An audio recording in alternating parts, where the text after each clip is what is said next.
All right, we're at 2:30, so I think we'll just start now. Good afternoon, everyone. Welcome to the Woodrow Wilson International Center for Scholars, and welcome to those who are joining us live today on our webcast and C-SPAN for this discussion on China's 19th Party Congress. My name is Sandy Fo. I'm the Senior Associate for the Kissinger Institute on China and the United States here at the Wilson Center, and I'll be chairing this discussion. As many of you know, China's 19th Party Congress wrapped up last week in Beijing. Now, for those who follow China, a party congress year is like Game of Thrones and awards season all rolled into one. This is how I describe it to my non-China friends. Detailed profiles of who's who in China's political circles and how they're all connected seem to pop up everywhere. And everyone starts making predictions on who they think will make it onto the 7-person Politburo Standing Committee, which is the pinnacle of power in China. This year's Congress, however, was really all about one man. And that man was General Secretary Xi Jinping. Prior to the Congress, questions surrounding Xi's political strength dominated debates among China watchers. For some analysts, any doubt about Xi's strength was put to rest last week when the Congress amended the party's constitution to include, and I quote, Xi Jinping thought on socialism with Chinese characteristics for a new era as a guiding principle. Xi's the first Chinese leader to have his name enshrined in the Constitution while still alive since Mao. And this has led some to argue, especially in the media, I've been reading a lot of these headlines, that Xi is now the strongest Chinese leader in history since Mao, perhaps even stronger. But as what you'll hear in a minute from our speakers, this is debatable. In his report to the Party Congress 2 weeks ago, Xi used the phrase new era 36 times. Compare this with Hu Jintao, who only used the phrase once in his speech in 2012. So although there are still questions surrounding the nature of Xi's power and what he intends to do with it going forward, what we do know is that according to Xi, China is embarking on a new era, and Xi is in control. He's definitely steering the ship. This is an era in which China will do things its way, or as Xi described it in the work report 78 times, with Chinese characteristics. According to Xi, China's unique culture compels China to seek a central place on the world stage. And the Kissinger Institute has focused on this central aspect of Xi's thinking for quite some time in our work, which is why I'm plugging it.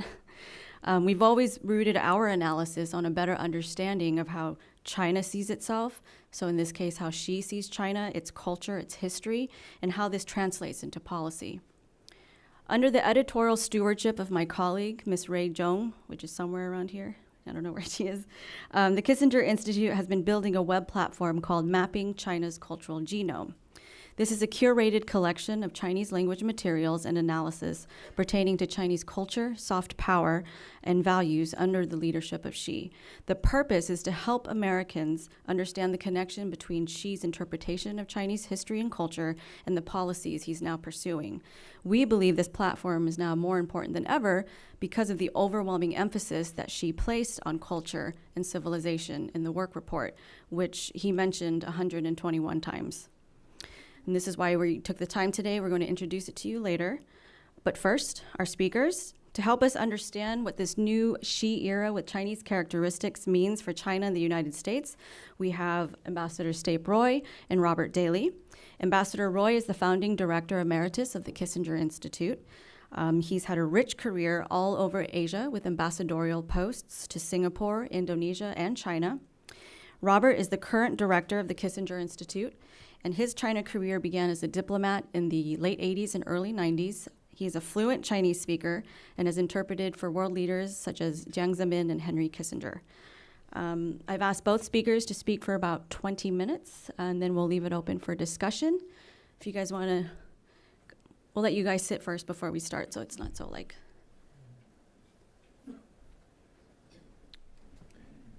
It's not just Chinese language, it's English language translations and bilingual. Robert wants me to clarify that it's Chinese language materials and it's English language analysis, right? And the Mapping China's Cultural Genome web platform is bilingual. We give you the Chinese and an English language translation. So if you don't speak Chinese, you're still welcome to take a look at what we've done. Stape, you're on. Okay, good afternoon. The 19th Party Congress has come and gone. Let's consider three propositions. Did Xi Jinping emerge as the most powerful leader in China? Yes. Did he enhance his position at the Party Congress? Yes. Is he all-powerful? No. Let's look at some of the assumptions before the Party Congress. Those who argued that Xi had acquired unlimited power to the extent of negating the concept of collective leadership thought it possible or even likely that Xi Jinping would waive the age limits, replace the premier, pack the Politburo Standing Committee with his cronies, change the size of the Standing Committee, put himself on a par with Chairman Mao by adding Xi Jinping thought to the party constitution, and in other ways depart from the precedent set during the last few decades. Let's examine these propositions in terms of the results of the 19th Party Congress. Were the age limits respected? Yes. Were there any exceptions? No. Was Premier Li Keqiang shoved aside? No. Was Xi Jinping thought added to the party constitution? Yes. Did Xi Jinping keep the Standing Committee the same size? Yes. Did Xi Jinping pack the Standing Committee with his protégés? No. Were those promoted to the Standing Committee based on seniority? By and large, yes. Were potential successors elevated to the Standing Committee? No. Does this mean that Xi Jinping intends to keep the top position after 2022? Not necessarily. A lot of people in the media say this means because the successors weren't put on the Standing Committee that he intends to stay on after 2022. But let's remember, the precedent for putting two successors, one for the General Secretary and one for the Premier, onto the Standing Committee only took place in 10 years ago at the 17th Party Congress. And at the time, the Standing Committee was 9 members, not 7 members. So the Standing Committee is smaller now. And if you put the successors onto the Standing Committee, you'd have far fewer positions for current power holders who want to move up. The second point is the reason all of the existing people stepped down was because of the age limits, not because there were successors in waiting. Those age limits were not changed. So when we go into 2022, the age limits are still in place, and we will have to wait and see whether Xi Jinping has the power 5 years from now to waive the age limits if he wants to stay on beyond 2022. One final point, was there any change in the number of military officers on the Politburo and Standing Committee? And the answer is no, there was no change. There are no military officers on the Standing Committee, and there are 2 on the 25-member Politburo, which is the pattern of recent years. Now, what are the implications for U.S.-China relations? Well, first of all, we'll be dealing with a familiar cast of characters. Same General Secretary, same Premier. The top U.S. expert in the Chinese government, Yang Jiechi, who many Americans, going back 30, 40 years, know very well because he has played a major role in U.S.-China relations for decades. He was here as an ambassador a few years ago. He went on to become the foreign minister. He then left the foreign ministry to be promoted to be state counselor in charge of foreign affairs, and he has now been elevated to the Politburo. So we have a very familiar American hand now on the Politburo.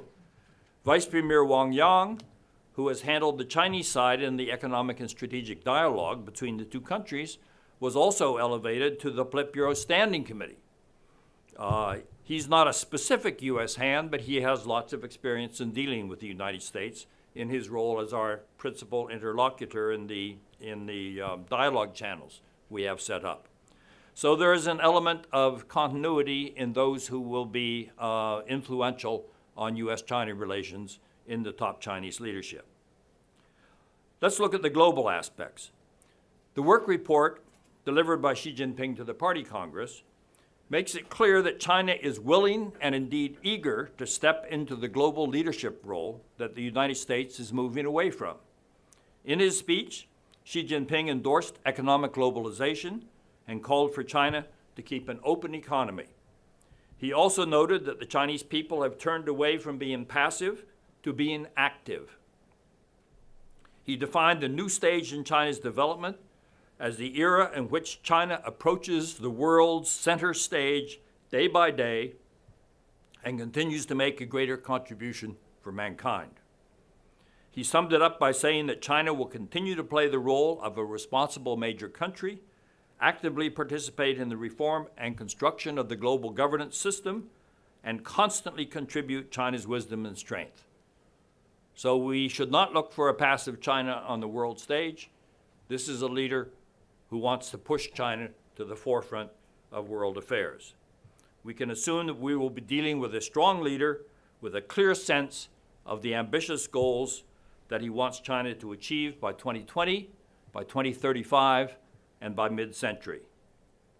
The Thucydides trap is alive and well.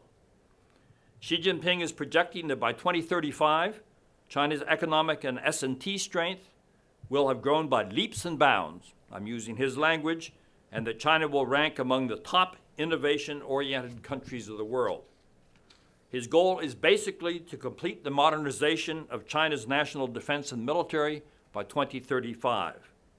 By mid-century, he projects that China will have become a country whose comprehensive national power and international influence will be at the forefront. The Chinese People's Army will rank among the top militaries in the world. The Chinese nation then will stand tall among the nations of the world with an even more high-spirited attitude. It makes China sound like a frisky great power. I think You heard that first here, frisky world power. frisky world power, that's right.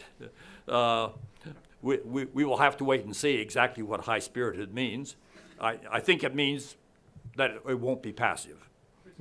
It's far from clear that the United States will have the will, the resources, and the leadership to deal with this type of challenge unless we do a better job of managing our domestic affairs. Against this background, I'm going to put forward the proposition that the 19th Party Congress represents a giant step forward in demonstrating that China has the will, the resources, the leadership, and the timetable for playing a much more significant role on the world stage. But I'm also going to argue it represents a giant step backwards in terms of the ideology underpinning that larger role on the global stage.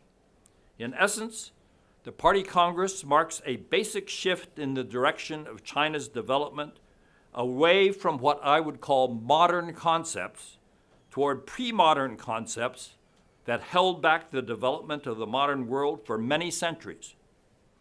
This shift is designed to reduce the influence of Western values and Western models, which Xi Jinping, in my judgment, is confusing with modern values and modern models. Xi Jinping made clear in the work report that China will not become more Western as it modernizes. Instead, it will become something distinctively Chinese with the party firmly in control. In a sense, this is the culmination of the campaign against Western values and concepts that has intensified in China over the past 2 years.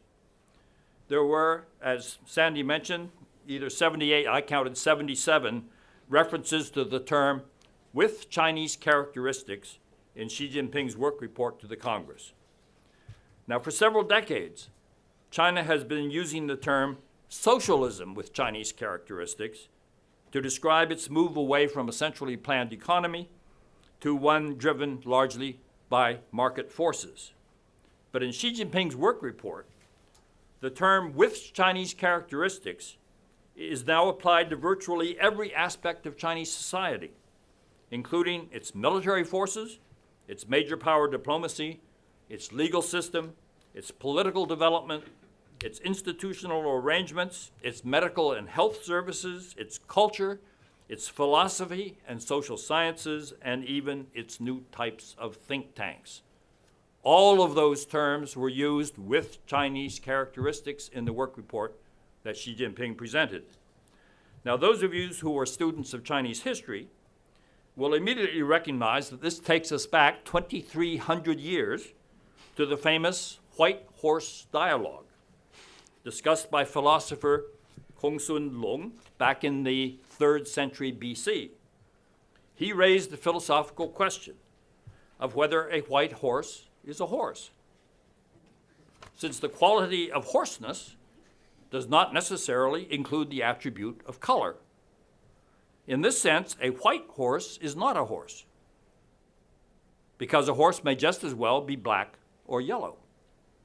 In other words, when you limit a broad category with a specific characteristic, you are negating the universality of the concept. Now, China has made great contributions to science and philosophy over the centuries.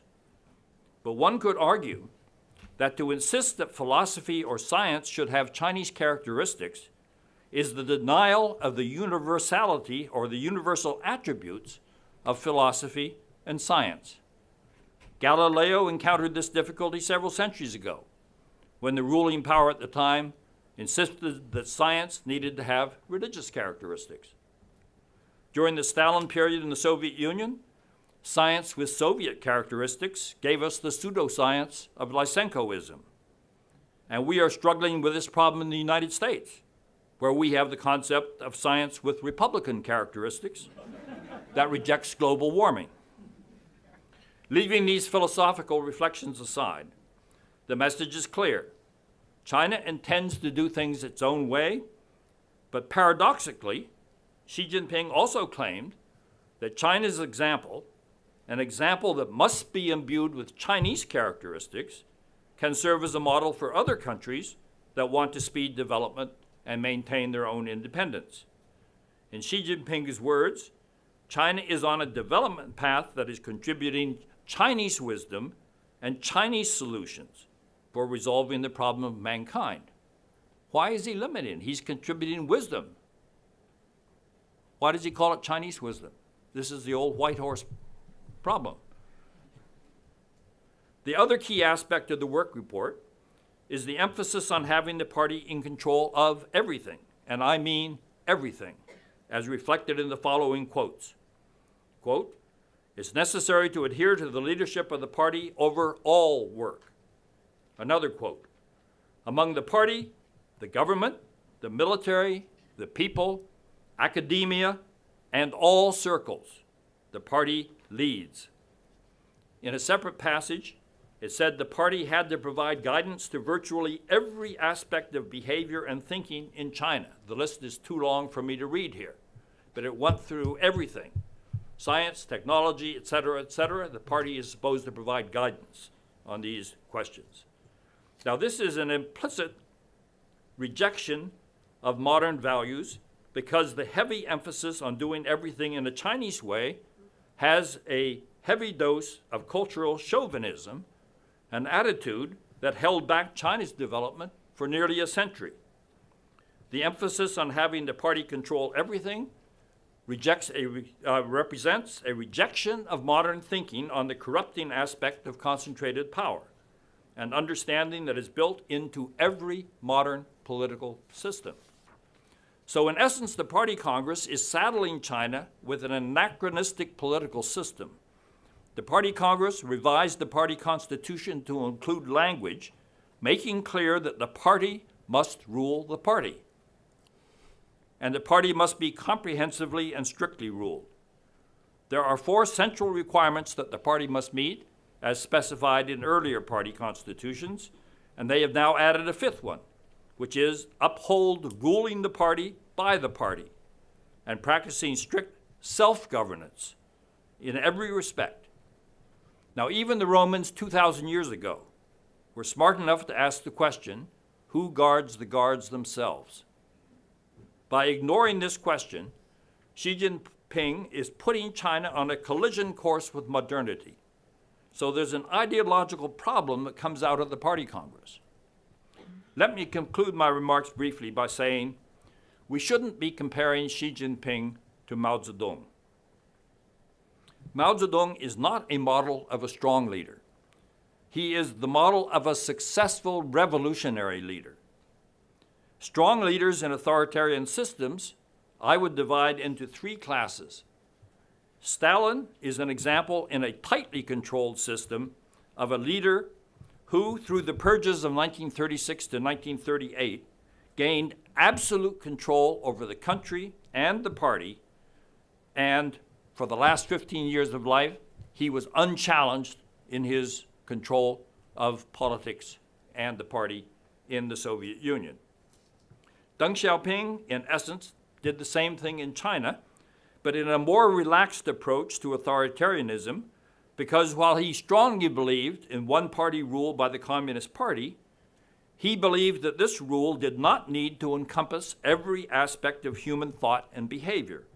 And he believed in letting 100 flowers bloom, which is ironic because he helped to suppress the 100 flowers movement in the middle of the 1950s. But in his role as the most powerful leader in China, he permitted many ideas to bloom in China. And he was able to maintain continuity in policy direction with some bumps, but essentially a smooth path toward rapid economic development. And Lee Kuan Yew in Singapore represented, in a very relaxed authoritarian system, a similar approach of being able to maintain stability and policy direction. These are examples of strong leaders because they were able to manage both policy direction and maintain stability under conditions over an extended period of time. Chairman Mao was not a strong leader in this sense. His last 15 years were marked by massive convulsions in China because of challenges to his leadership within the Communist Party. I have other things to say, but so does Robert, so I will yield the floor to him. You may find that we're saying some of the same things. Could I please ask you to raise your hand if there's an empty chair to your left? If there's an empty chair to your left, please raise your hand. Please feel free, people sitting on the sides, to fill in and grab yourself a real seat. We won't judge you. Nice and high. Well, as Sandy mentioned at the outset, one of the things that we always try to do at the Kissinger Institute is to give our participants a feel for Chinese viewpoints and Chinese reads. And so I would like to start there before getting into the mapping the Chinese cultural genome project. If you look not only at the Xi Jinping work report and the official documents related to the 19th Party Congress, but you look also at the layer of officially sanctioned interpretations and actions during and afterward, you'll find that what is being hailed in the, again, party-run media with reference to Xi, but also to China, is confidence. This is also one of the keynotes of the 19th Party Congress, that we now have a confident leader and a confident China, including a culturally confident China, and I'll come back in a minute to what that means. While American analysts and other foreign analysts of the 19th Party Congress have tended to focus on some of the contradictions in Xi's administration and thought, some of the blind spots, and some of the fragility, within China itself, the focus has been mostly on the first part of his work report, which focused on China's successes, China's many achievements, and the list that she gives is impressive and I think for the most part very accurate. And from a strategic point of view for the United States and for other nations, when we look at China, while we need to be aware of the kinds of inconsistencies and these limiting conceptual factors that Ambassador Roy just spoke about and that I'm going to speak about too, it may be that the biggest challenge to the United States and China's regional neighbors comes not from these weaknesses, but from the very success of China that Xi and many people within China are paying attention to. He was also very clear that China's primary task was now to satisfy the people's increasing demands for what he called a wonderful life, 美好生活, in the face of incomplete and unbalanced development. And I see no reason to question Xi's sincerity in putting that forth as the main goal from China's own point of view. So if you look at the work report, you will see it begins with these very important list of China's successes over the past 5 years in Xi Jinping's first term and also over the previous 35 years. As important as the 19th Party Congress has been, it hasn't changed the fundamental political question that I believe China faces, and you're going to hear a number of echoes in my remarks and in Ambassador Roy's. And the fundamental question is, can a party born in the 20th century, which adapted secretive and paranoid Leninist practices and a Leninist structure to a revolutionary party in a desperately poor agrarian country, can such a party now satisfy the needs of a wealthy, globally integrated, increasingly modernized population that has high and varied expectations?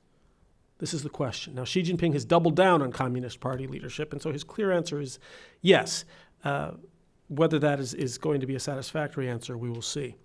Xi Jinping thought has now been written into the party constitution, and even though it's Xi Jinping thought on socialism with modern characteristics in the new era, I think we can be pretty sure that people will shorten this to Xi Jinping thought pretty quickly.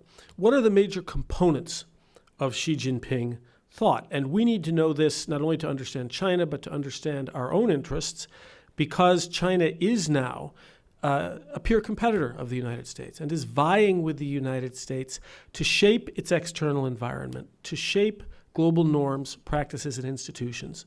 And it will be shaping them in accordance with Xi Jinping thought. So it's something that we have to grapple with.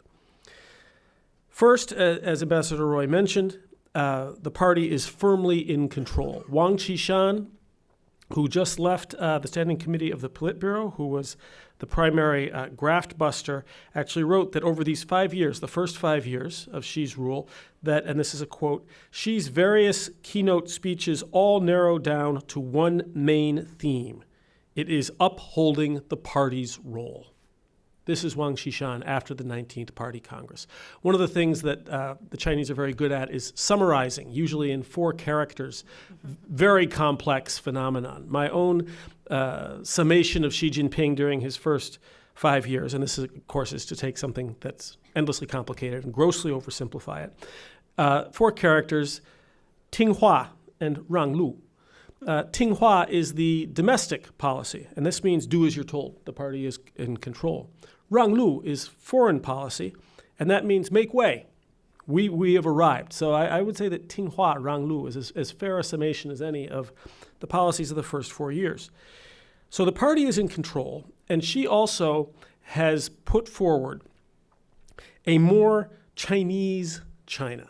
It was striking to me that in the work report, he mentioned culture or civilization 121 times and the word reform only 64.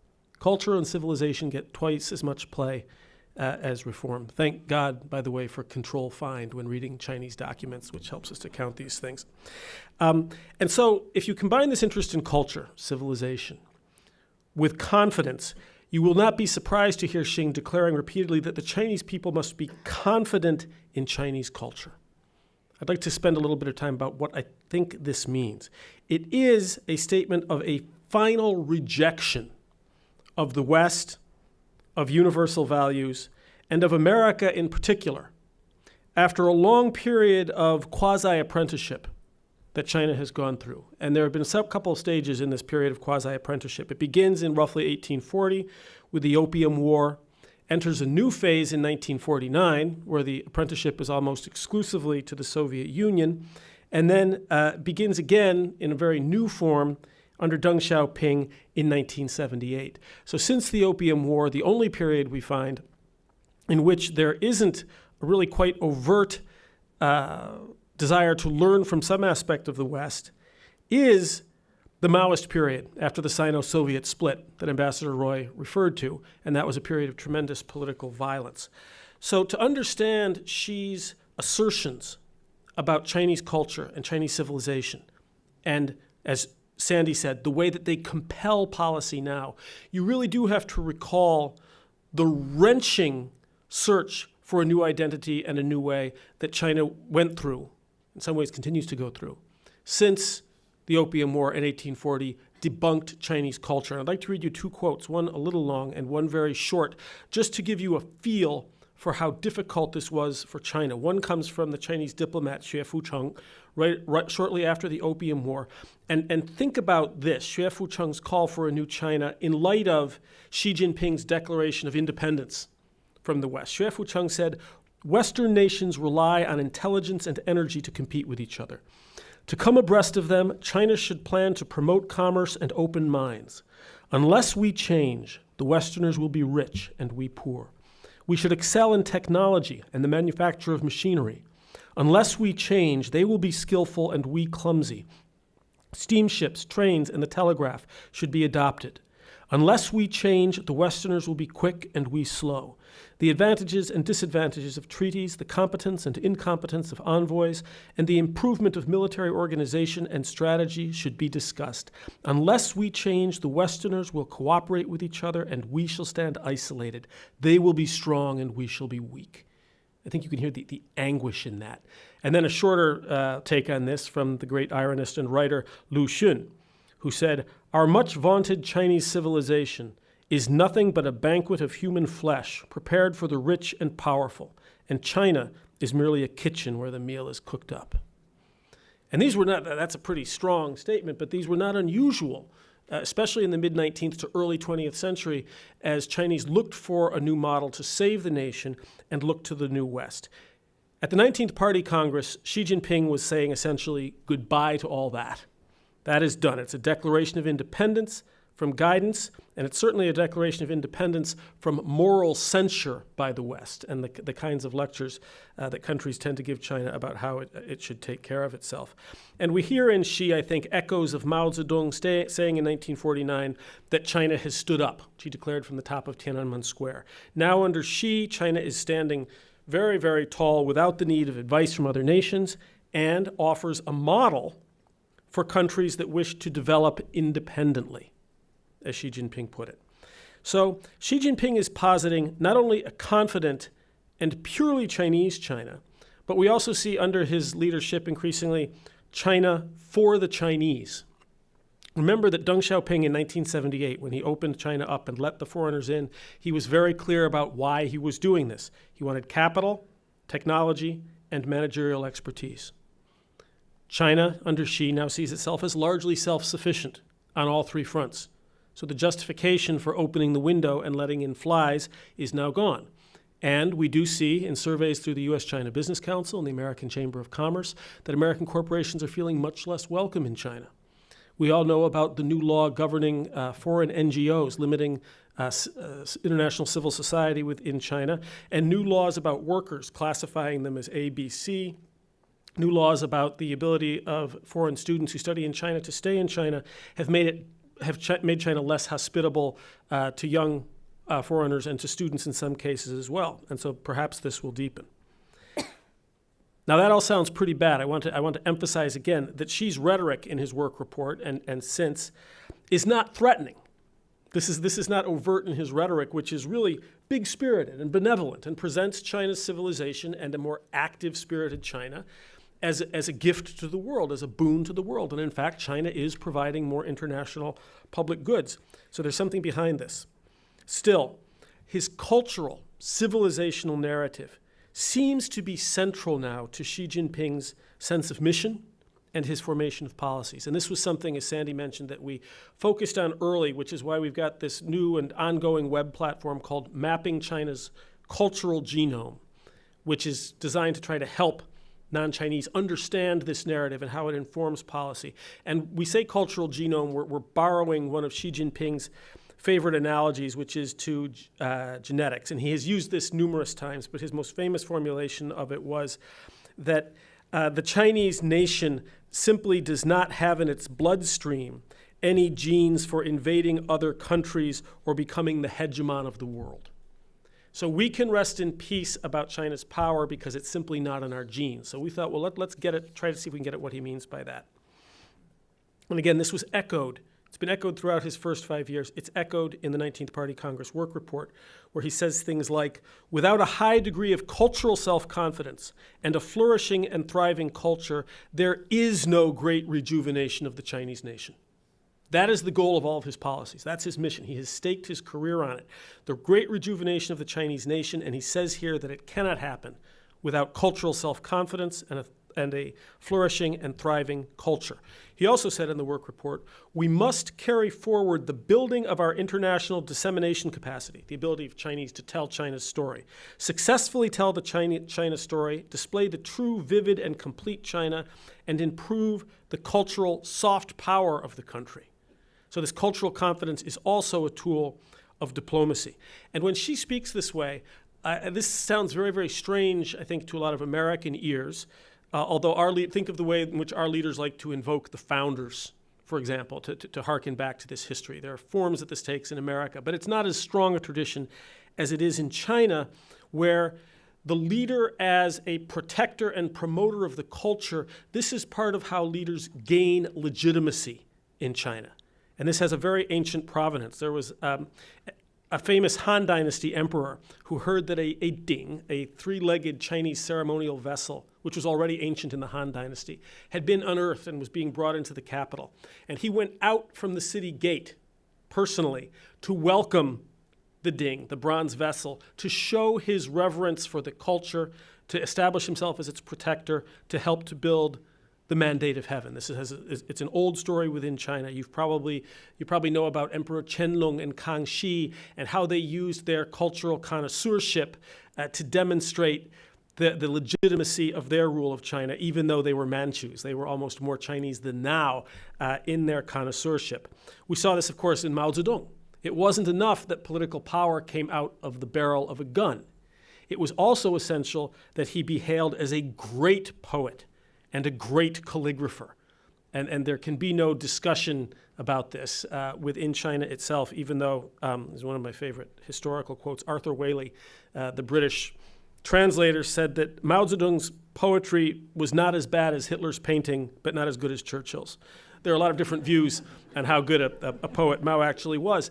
And even Jiang Zemin, I don't know how many of you recall this, but after Deng died and he was in power, he too was revealed to be a great calligrapher, and his calligraphy went up on stone in front of a lot of Chinese work units. And even Hu Jintao was never hailed as a great cultural practitioner, but this goes deep in the Chinese culture. I was in Nanjing, this must have been about 2004, 2005, maybe a little bit later, but at a high-tech software development company, talking with one of their young engineers. And they took me outside very proudly to say that Xi Jinping had been there 1 month before, and that on the day she came, magpies, Xi Que, which had never been in their yuanzi, their compound, had come and sat in the ginkgos and hadn't left. And behold, the magpies in the ginkgos, and this is sort of a cultural blessing for Hu Jintao. So you're supposed to be, as a Chinese leader, this promoter, definer, protector, and connoisseur in chief. And this is what Xi Jinping is doing. He's working within an established tradition. And he is offering to the Chinese people Chinese civilization, its technology, its material culture, its aesthetic traditions, aspects of its philosophy, highly selective aspects of its philosophy. These are the foundation of China's greatness, including its political power.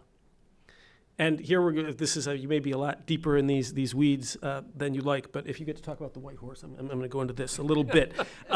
Chinese power has always been founded in claims of the virtue of the leader.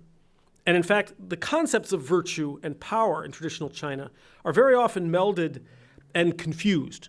Chinese moral philosophy and political philosophy are indistinguishable from each other in the classic texts. They're the same thing. In fact, the Tao Te Ching, which you've probably heard of, is translated in a number of ways, including the classic of the way of power and the classic of the Tao of virtue. This de can mean either virtue or power. I don't think that there's any analog in the United States. And we see in The Great Learning, one of the Confucian 4 books, this is made very explicit when he describes how somebody becomes a perfect human being, or a junzi, which then qualifies you to rule the country, and it's founded in personal virtue. It says that this ideal person, the junzi, first gains knowledge, thereby makes his thoughts sincere, and it was always a he, thereby making his thoughts sincere, can rectify his heart, then cultivate his person, regulate his family, rightly govern his state, and through this right governance of the state, the whole kingdom is made tranquil and happy. So this deep association of virtue and power within China. And it's been related to China's foreign policy. Some of you may have been here earlier in the year when Howard French talked about the Tianxia system and how Chinese foreign policy ideally was built around the idea that China was not a hegemon, but a country whose virtue and accomplishments would draw other nations voluntarily to it. Again, this conflation of virtue and power.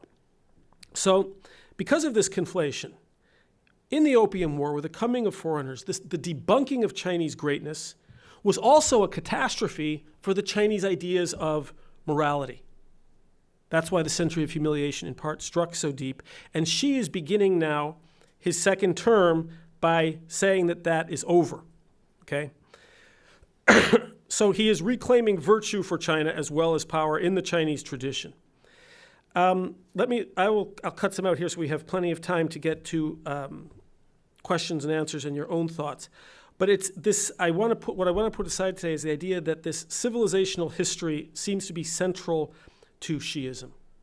He's telling the people that it's civilization, that China's modern history, including the century of humiliation, and including the salvation of the nation that only the Chinese Communist Party could have achieved. This narrative now demands that China, through the essential mechanism of the Communist Party, and with Xi, the supremely cultured man at the helm, now take a central place on the world stage. Okay, culture and history is compelling policy. Now, to echo Ambassador Roy on this, this notion of an extremely Chinese China and a purely Chinese China, how do we square that with the notion of China taking a central role on the world stage? How do you square China's desire for discursive power, to tell its story, and to develop cultural soft power with hyper-Chineseness? China still has not solved this problem of particularism and universalism. How can a government be attractive internationally when that government, and as Andrew Brown put it in the Wall Street Journal last week, in this country, China, power is exercised in a way that is ruthless, peremptory, and cloaked. This is where the Chinese model begins to break down. It's when it gets outside of its own boundaries. And so how can Xi then maintain this narrative? There are weaknesses in his approach, but it's still, I think, so far it has been widely well received within China. Clearly, his telling of China's history and his approach to Chinese culture is selective, and it omits foreign influence, despite the fact that China has always been subject to foreign ideals, and Chinese have been inundated with foreign ideals about 24/7 for the past 30 years. And these have not been forced upon them by a cultural imperialist. People have paid for them out of their own pockets some of the time. They've also used the Daoban stuff. China's growth, moreover, has depended, its tremendous growth over the past 40 years has depended on foreign inputs, including foreign knowledge, and people in China are generally speaking aware of this. So Xi's worldview, and this is going to strongly echo you, Stape, I think is really a China view. It seems to be limited by a fairly narrow, very Chinese and CCP-driven version of Chinese history. It does not appear to accommodate globalism, nor does Xi Jinping distinguish between modernization, as it was understood during the four modernizations period of increasing technological and material well-being. He doesn't distinguish between that and modernity. So the question is still, can a party born in the 20th century that adapted a secretive and violent Leninist system to a revolutionary party in a desperately poor agrarian country satisfy the needs of a wealthy, globally integrated population with high and varied expectations? I don't think the 19th Party Congress, important as it is, has answered that question. Thank you. I want to very brief comments on some of the points that Robert raised. Say, put the mic closer to your mouth. Oh, We're recording. yes. He made the very important point that in putting forward a view of a China playing a much larger role in the global stage, this was not a warmongering speech. This was not a militant statement that China will use its power to control the world. Quite the opposite. In the speech, Xi Jinping affirmed that realizing the China dream is inseparable from a peaceful international environment and a stable international order. The second point I want to just clarify. There's nothing wrong with Chinese characteristics. It's a question of what you apply the term to. Right. For example, socialism with Chinese characteristics, that's fine, because there are no two identical democratic systems in the world. They all reflect the national characteristics, because democracy derives its just powers of governance from the consent of the governed, and that means it has to be adapted to local circumstances. So in those types of areas, you can apply national characteristics. Culture has national characteristics, but China's problem with culture is the party controls the culture. And universally in the world, party-controlled culture is not viewed as culture, it's viewed as propaganda. So there you have a problem. If you apply national characteristics to general propositions is where you get into trouble. I cited examples of science with particular characteristics. Think of, is there such a thing as truth with American characteristics? Truth with Chinese characteristics? No. Truth, in other words, is independent of national characteristics. Science is independent of national characteristics. So when you talk about science with Chinese characteristics, you're essentially talking about party-controlled science, because party decides what is Chinese characteristics and what is not. And so therefore you run into problems. I just want to clarify that point, because the problem I had with the Xi Jinping speech was he was applying Chinese characteristics to everything, including things that there was no point in applying characteristics to, or let's put it, you get into a contradiction in terms if you do so.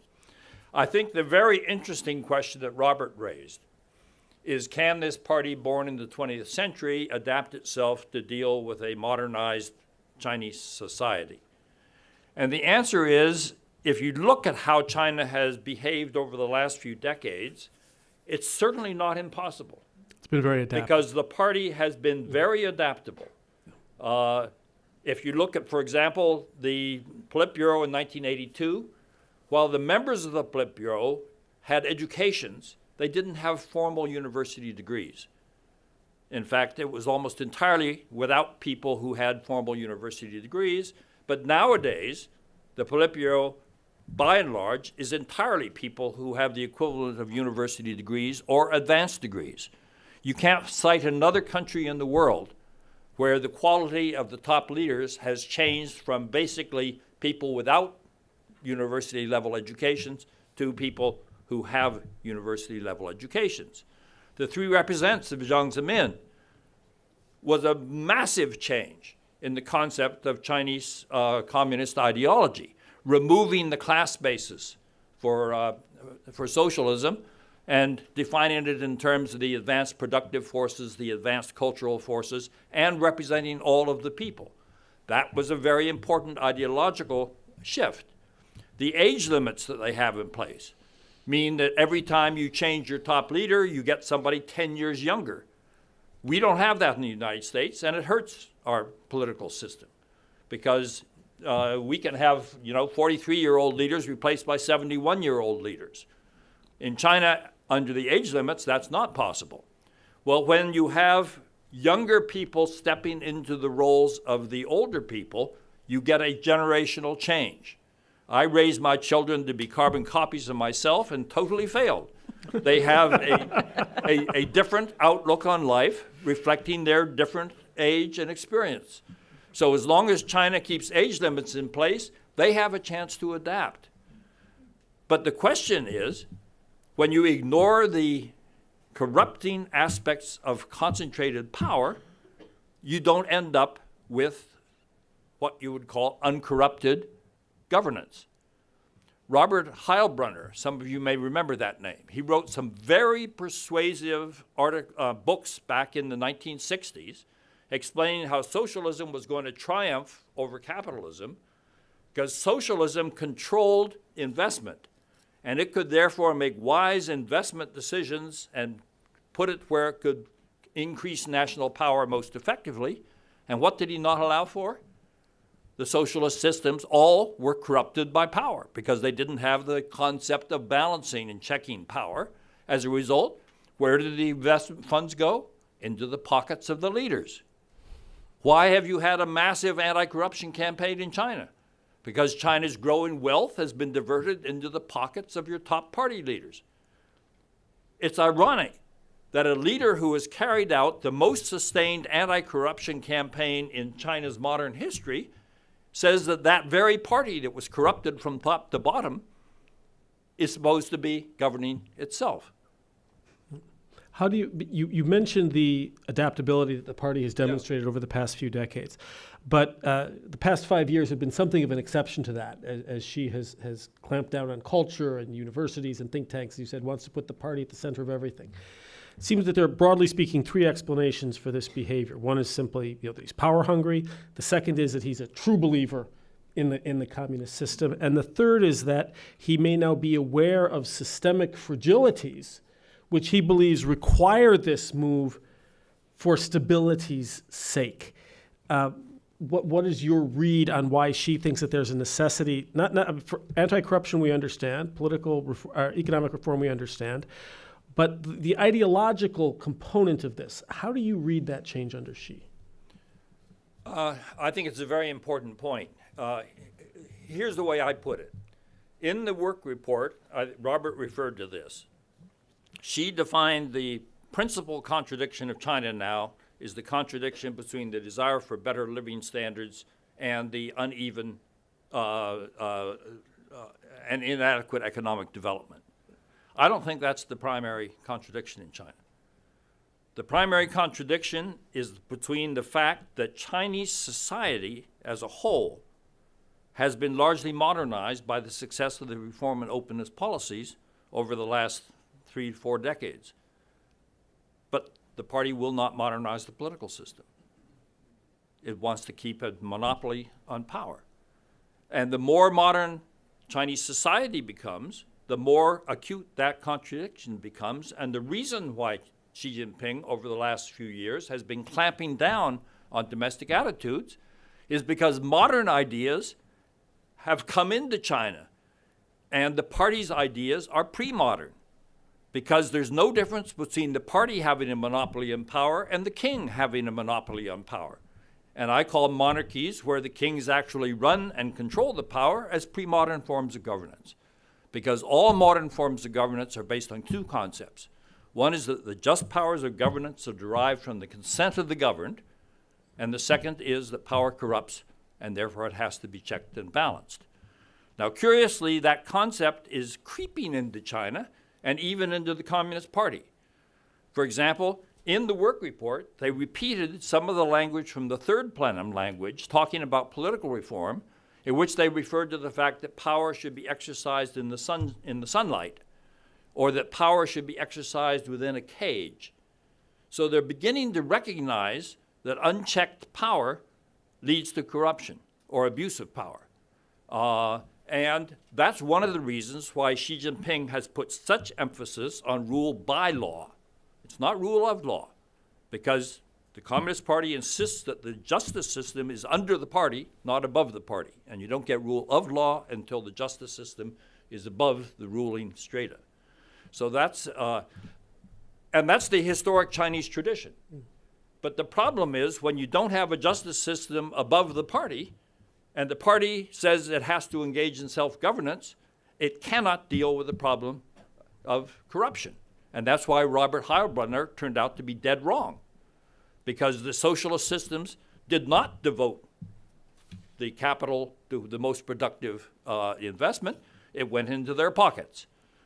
And this was because they didn't understand how you had to check and balance power in order to use it effectively. So I want to take this back to the ideas of like Chinese characteristics and values and freedom of speech issues. I mean, it's clear that Xi is rejecting the West's concept of universal values and championing this set of Chinese values. And I see it as a way of ultimately being able to legitimize censorship in certain ways. And we've seen this with the banning of Western textbooks and recently publishers that are blocking access to articles in China that are deemed too sensitive. So it's obvious, as you said, that China is trying to tell its own story. But this also means you have to tell a positive story of China, and they'll censor everything else. So I'm trying to get to the nitty-gritty here of policy, but more on the actually U.S. publishers and producers and internet companies. What's their role in this when they see that China's going down this path of, control on thought, control on the society, and freedom of speech. Do you just take part in the conversation, as most have already been doing, or do you, as some others have argued, do you seek markets elsewhere? Well, this is changing fast, and it's a very profound problem, because American corporations' job is to maximize their shareholders' return on investment. That's what they do. That is their prime directive. Now that China is wealthy and they're chasing the Chinese market, they have to, as the Chinese say, comply with China's law. And we just had this week a major academic publisher, Springer Nature, which is European-based, announced that it was going to censor its databases in China. And this includes omitting references not only to the Tiananmen massacre and Tibet and Taiwan, but also to the Cultural Revolution. And references to that are not strictly forbidden within China. There's actually a fairly lively discourse about this. We have at the same time filmmakers who are not greenlighting scripts that would be objectionable in China, so that we are involved in self-censorship. And so one of the questions is, well, how does this hurt us? Xi Jinping's China, like Putin's Russia, has been asserting cyber sovereignty as an aspect of the sovereign right to control information within one's own borders. And we understand that, right? We may disagree with it, the way it's put into practice, but it's a coherent idea, even as it applies to the internet. In my view, when American corporations then change their products, their publication lists, their movies, to meet China's law, to get the Chinese market, you're actually reinforcing this sense of a self-sufficient, unchallenged, welcome culture within China. That narrative is never challenged, and that is increasingly under Xi Jinping. I think there's every reason to think, for reasons we described today, that will then inform foreign policy as well as domestic policy, because these ideas are simply not challenged. So you can say that you're innocently according with Chinese law to make profits, but you are actually contributing to a system in which none of the narratives of the Communist Party are challenged, and the kinds of confidence that gives have real-world implications in China and beyond, increasingly. I know that sounds a little bit abstract, but I think it's what we're seeing. So should they push back? My comment on this They need to make money. We have to understand the fundamental difference between China and the Soviet Union. When I lived in the Soviet Union, Russians believed that they had a better standard of living than the Americans because they had no access to the outside world. Only a few controlled Russians were able to study abroad, travel abroad. So you could impose a thought system on the entire population that did not reflect reality. China is totally different. Russia was autarkic in terms of its economic development. It was not dependent on foreign markets. It was not dependent on natural resources from the rest of the world. China is quite different. It has a globalized economy. Its economic growth, to be sustained, is heavily dependent on foreign markets, which include the United States and Europe. It is heavily dependent on imports of raw materials in order to fuel the rapid growth that has legitimized the system in China in the eyes of many Chinese. So the question is, how do you impose the types of thought controls that China is trying to impose domestically when the country is too open to the outside world for such thought controls to work effectively? You see, that's the struggle that's taking place in China right now. It was not addressed in the work report, except in what I consider negative ways. By saying everything has to have Chinese characteristics, and with the party defining what Chinese characteristics are, and with it being applied specifically to education, that means they're trying to force the universities to only teach ideas that are approved by the party. Now, how can they do that if they're going to continue to send, hundreds of thousands of scholars to the rest of the world? And China still has over 100 million people every year going abroad. So in other words, this is not the Soviet Union, and that's to China's credit. But at the same time, trying to maintain a pre-modern form of governance under conditions of modernization of the country is going to be a contradiction that they have to find a different way of dealing with. But if I could add one note to that, because there's a sense in which China's very openness can help to perpetuate the Communist Party's approach to to power. And I don't know whether this was deliberately designed, I doubt it, but this very openness and the ability of, I think it's now up to 130 million Chinese a year to leave as tourists, to study, it served as something of a pressure release valve. I know a lot of 20, 30, 40s, 50-year-old Chinese who are doing quite well. And if you look at how they actually live, and they understand all of these tensions that we've been talking about today, and they would probably rather that China was open and more free. But they have houses in Toronto or Vancouver, elsewhere in North America, Australia or New Zealand. They send their kids overseas to work. They go see international sporting events. They can go down to the Caribbean or more likely to Thailand, and they can live there as they want to live and then return to China when they must to make their money in ways that they could only make money in China, where they are beneficiaries of the system because they have the relationship networks. They can be filial sons and daughters. They can eat the only food they like and sort of touch home base. And so there's not a problem here they're trying to solve. They're not locked in place as a middle class. Because they can travel, I think that this diffuses for many of them the energies that they might have if they were pent up that would make them potential agents of change. And this seems so far, at least in Beijing and Shanghai, to be working for the party. Before I go to questions, I wanted to ask about foreign policy because the actual report was very domestic driven. It was a domestic speech geared towards a domestic audience, but you can, like you said, you can get some lines out of there that show that China's arrived, out of our way, move over. My question is, how much of this is really about China wanting to take this leadership role? I think you were hinting that they do, as opposed to just looking like, being a capable, strong leader for the domestic audience. And then just what can we expect foreign policy-wise from them? Business as usual, in the South China Sea and with just the regional aspects? Military power always involves the capability to use force. And it poses two issues for China. Mao Zedong said that political power comes from the barrel of a gun. And China is no exception to this. You can easily read into the 19th Party Congress work report and into the changes in the Constitution the fact that they have a problem in civil-military control. Xi Jinping has carried out a military reform that is disruptive in terms of any military. He changed around the military districts. He changed the priority assigned to different services.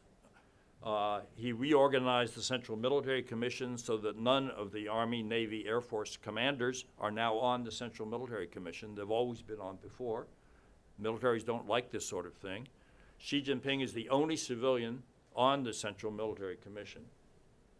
So this is not to say he's not in control of it, but when you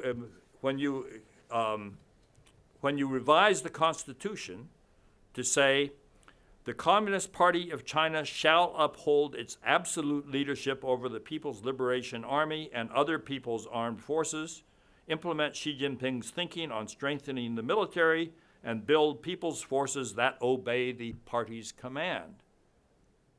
This would be like President Trump going down to Congress and delivering a State of the Union address and saying, the U.S. military had damn well better pay attention to my fact that I am the leader of the Army, et cetera. And we would all say, oh my God, we have some problem in civil-military relations. It's unthinkable that he would say that. No, yeah. Not at all. I would never think that, ever. But my basic point is, I think the party is in control of the military in China, but it's having difficulties. And the second problem is made clear from the 19th Party Congress, but beginning at the 18th Party Congress. At the 18th Party Congress, the military section of the work report began with a statement that China needs a powerful military commensurate with the country's international standing and appropriate for its defense and development needs. Now, most countries need defense forces appropriate for their defense needs and to protect their development process. But what is this business of saying you need strong military commensurate with the country's international standing? Well, that language was dropped from the 19th Party work report, but he talks about having a military force. He's going to modernize the military force by 2035 and he's going to have a diilio by First-rate military. Not number one. mid-century. Not the number one in the world, but among the top militaries. Well, for what purpose?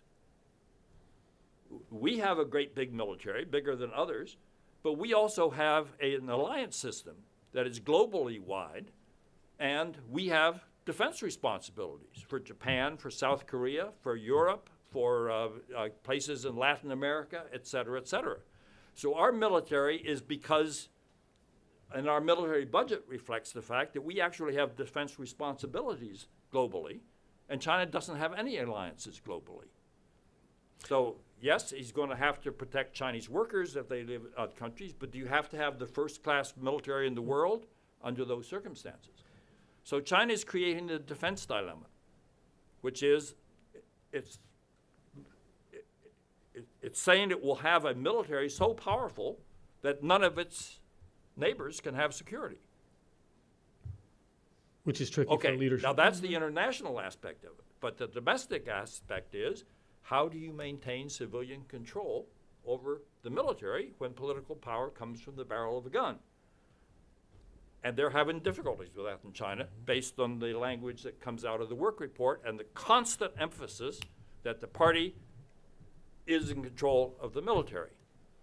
Now, the additional problem is, as China is more successful, Chinese nationalism gets stronger. Chinese are proud of the fact that their country is doing well. But they are proud of their country. And the military swears allegiance to the party, not to the country. It's the only major country in the world whose military serves the party, not the country. So the more that Chinese become nationalistic, the more it undermines parties' control of the military. And China hasn't solved that problem, except by constantly emphasizing that the party has to control the military. So I see this as getting into the question of how China behaves internationally. It's asking to have a military capability which will not be checked and balanced properly, and therefore we don't know whether China is going to abuse its use of power. What we do know is when the United States became the sole superpower, we abused that position to fight wars we didn't have to fight. Robert, you had something to say? Well, regarding China's interest in leadership, I think that it's quite constrained. It's quite limited in a way that you actually referred to in your opening remarks, which is they have declared an interest in economic globalization and leading economic globalization. And Xi Jinping, in his speech at Davos a few days before the inauguration, which was seen as his announcement that China was going to step into a void if the United States pulled back, was very careful to only speak of economic globalization. He never spoke of leadership beyond the economic sphere, and I think that it's safe to interpret that as meaning that China is quite happy with the global economic arrangements that have allowed it to get rich, and it's happy to lead the continuation and slight alteration of those arrangements. But he did not declare interest in leadership beyond that scope. Except in the model area, where Well- he talked about Chinese wisdom and Chinese solutions for the world's Well, he said, which he said could be a model for countries that wanted to develop independently. It means it's a model for economic development independent of what? Of the Western-led, I mean, it seems American-led to me they Western want to system. legitimize the way that they operate, the way they govern, as opposed to being a champion for these values for the rest of the world. But okay, we have a few minutes to open it up for questions. If anybody wants, we have a mic, so I ask that you wait for the mic because we are recording and identify yourself. That woman right there behind in the white. Yep. If you could just wait for the mic. Yes, I have a question. Is the mic on? Just because we're recording.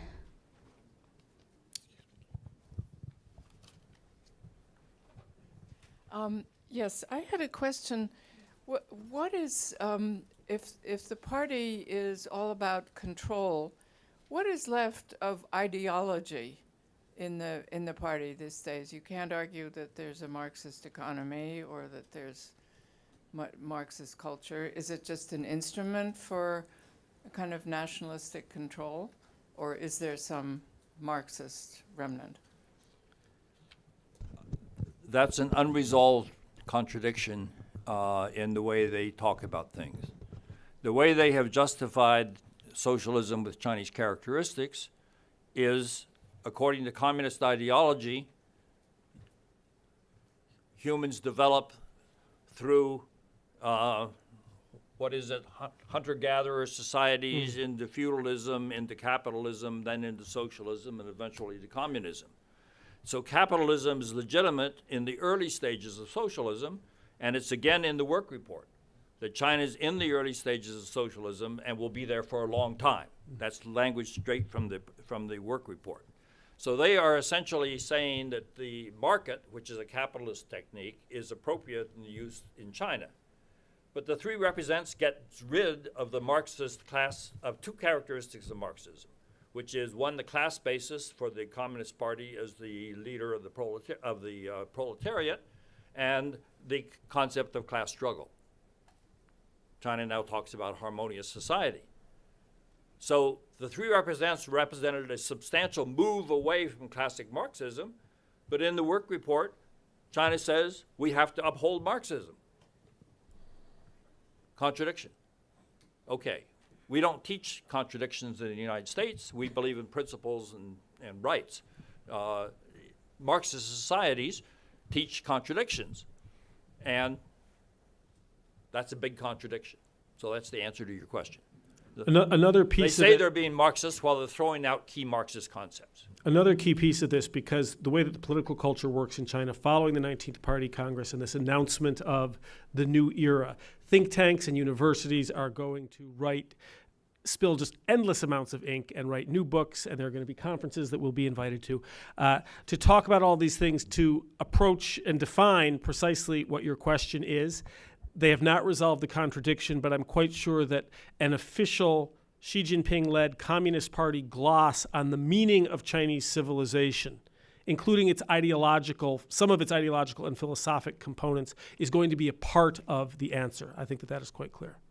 And you can always check out Xi Jinping's book. They have a book of all of his speeches compiled together, so I'm sure you can figure that out.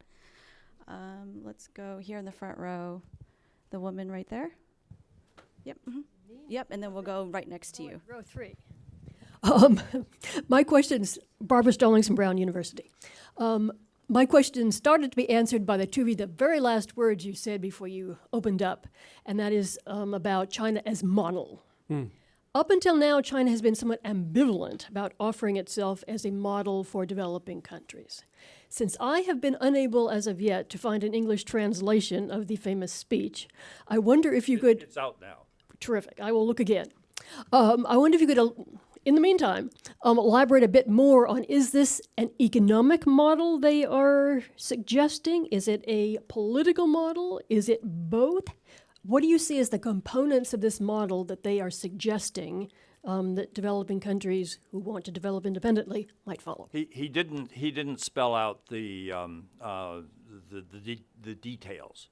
But essentially, it was China's path of development that he was offering as a model to other countries. The problem, which I touched on, is China's path of development has Chinese characteristics, and they're offering it as a model to people that don't have Chinese characteristics. And so the question is, does the model work? Under Singapore, for example, which has one of the model societies, many people see it as a well-ordered society that's delivered prosperity to its people. Singaporeans never offered themselves as a model because they said they're not Singaporeans. We were able to do this because we're Singaporeans, and they have different ideologies, and they're not as diligent in working, they don't have the same discipline, et cetera, et cetera, et cetera. So this is a problem. How do you sell a model with Chinese characteristics to countries that don't have Chinese characteristics? But is it your impression it's Chinese political characteristics or economic characteristics? He's talking about path of development. Now, there is a political component to that, because Deng's philosophy was that China needs development. It can only have development under conditions of stability. And it can only have stability under conditions of one-party rule by the Chinese Communist Party. I was at a small lunch with him where I heard him lay this out. Is there any Marxist component in that justification for Communist Party rule? Zero. Yeah. So this is broadly what had been called for a while the Beijing consensus, that it's stability under a relatively authoritarian government with limited concepts of rights in order to develop economically. It would all indications are that it's some version of that, but it hasn't been elaborated yet. But the final point is this. What was demonstrated during the 1980s was China could not have conditions of stability under one-party rule by the Chinese Communist Party when it opened its doors to the outside world. So you end up in a 10-year period, 2 general secretaries of the Chinese Communist Party were purged, and you had the instability surrounding the events in 1989. And that was an example of how they couldn't deliver stability because of the impact of these outside ideas that were coming into China. Well, China still has its doors open to the outside world, but it's trying to close off the thought processes inside China, and that's a contradiction. I don't think they can win. We'll just take one last question. It was the gentleman next to her. Thank you. I have a question about Taiwan. So I would agree with Robert. Xi Jinping has a sense of the mission. So I believe the national unity would be one of them, because I think most mainland Chinese also have the same perspective. But the problem is that he also emphasized on the stability. Right. And also, on the other hand, the general Taiwan people really want to keep the status quo, and there's no strong desire for a one China. So how do you see the Taiwan issue plays, and also how it will affect the U.S.-American relationship? Thanks. His comments on Taiwan in general were moderate. He reaffirmed the policy of peaceful unification. He repeated Beijing's willingness to deal with anyone and any party on the basis of one China and or the 92 consensus. That's been the traditional Chinese position. He didn't change it. He reiterated it. But previously, Xi Jinping has said this is not a problem that could be left for future generations. So that Left for future generations, or that can wait forever? no, He said, cannot be left to future. It was using the Deng statement Right. that the territorial disputes with Japan were too complicated for this generation to solve, and so therefore they should be put aside and left for generations, future generations to solve. So Xi used Deng's language, but reversed it, and said the Taiwan issue cannot be left for future generations to solve, which amounts to implying that there was some sort of deadline out there. Well, the deadline is now more specific, because what he said in the work report, realizing complete national unification is an inevitable requirement for realizing the great rejuvenation of the Chinese people. Well, the great rejuvenation of the Chinese people is supposed to be accomplished by the 100th anniversary of the People's Republic of China in 2049.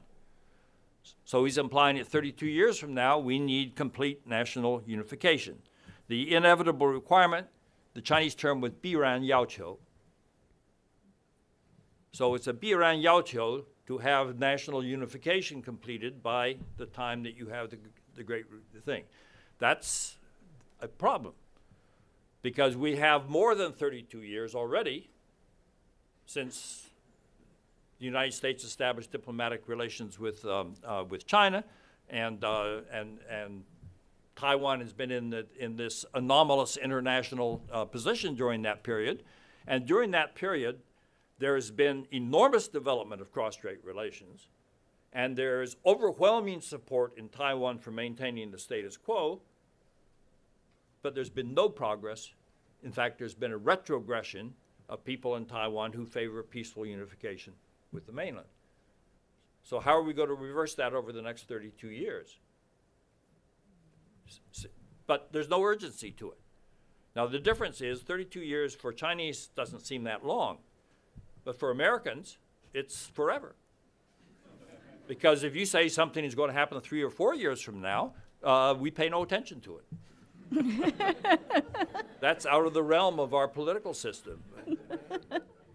And on that positive note of the U.S. governance system, thank you for coming. Please join me in thanking Robert and Stape. Have a good weekend, everybody.